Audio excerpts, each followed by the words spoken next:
Above the Florida Keys, the Conch Republic is still here, if dark, dirty, trashed, and weeks away from being what it was before Hurricane Irma blew in.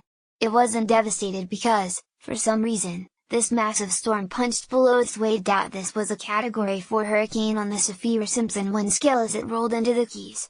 It brought a fair bit of destruction, and tossed boats onto lines. It turned towns raggedy.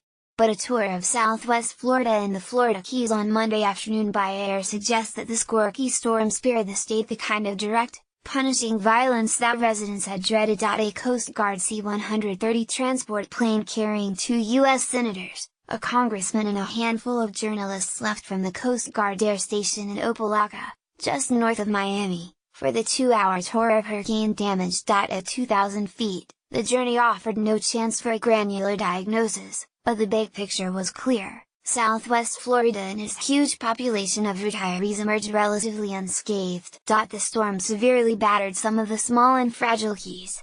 Key West itself is generally intact, though without power, a water supply and a functional sewage system. The first part of the flight took the plane across a stippled landscape of the Everglades, where there is nothing man-made to blow over and flood is the natural order of things.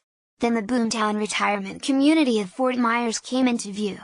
Then Captive and Sanibel, the barrier islands. All looked generally fine, although some neighborhoods clearly still had standing, brown water covering the streets.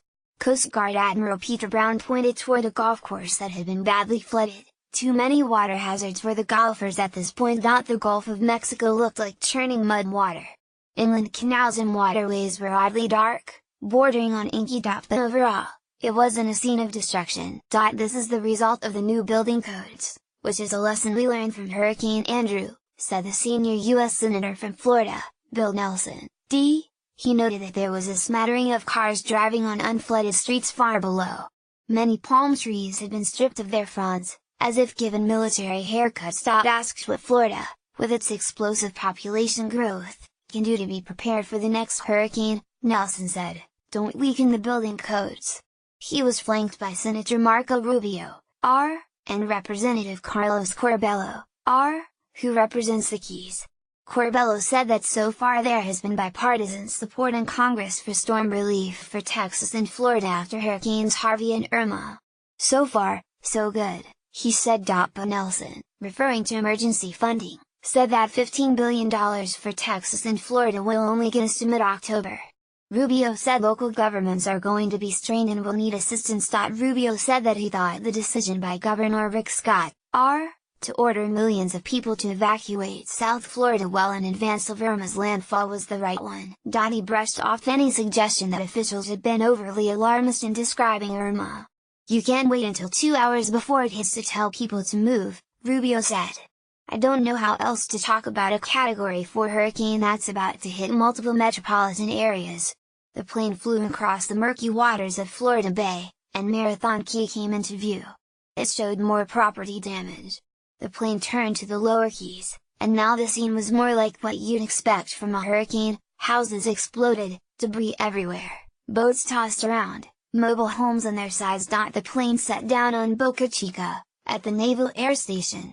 A tour of military facilities on and around Key West by 14C van commenced, with Navy Captain Bobby Baker at the wheel and Coast Guard Captain Jeffrey Jensen sitting in back and narrating. When Jensen pointed out boats that had flopped like fish onto the back lawns of officers' homes in Key West, Rubio said, "Finders keepers."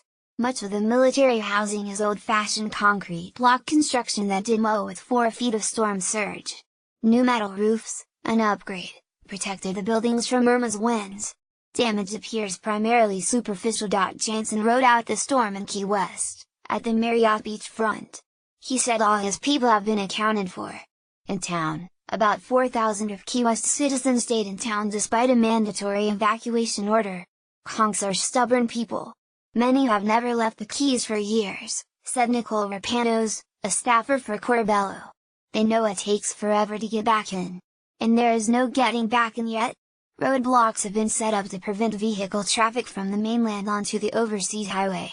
Word spread late Monday that the road would be open early Tuesday for residents and business owners. There are 42 bridges between Key Largo and Key West, Jensen said, and they need to be inspected. Conditions in the lower Keys are raw,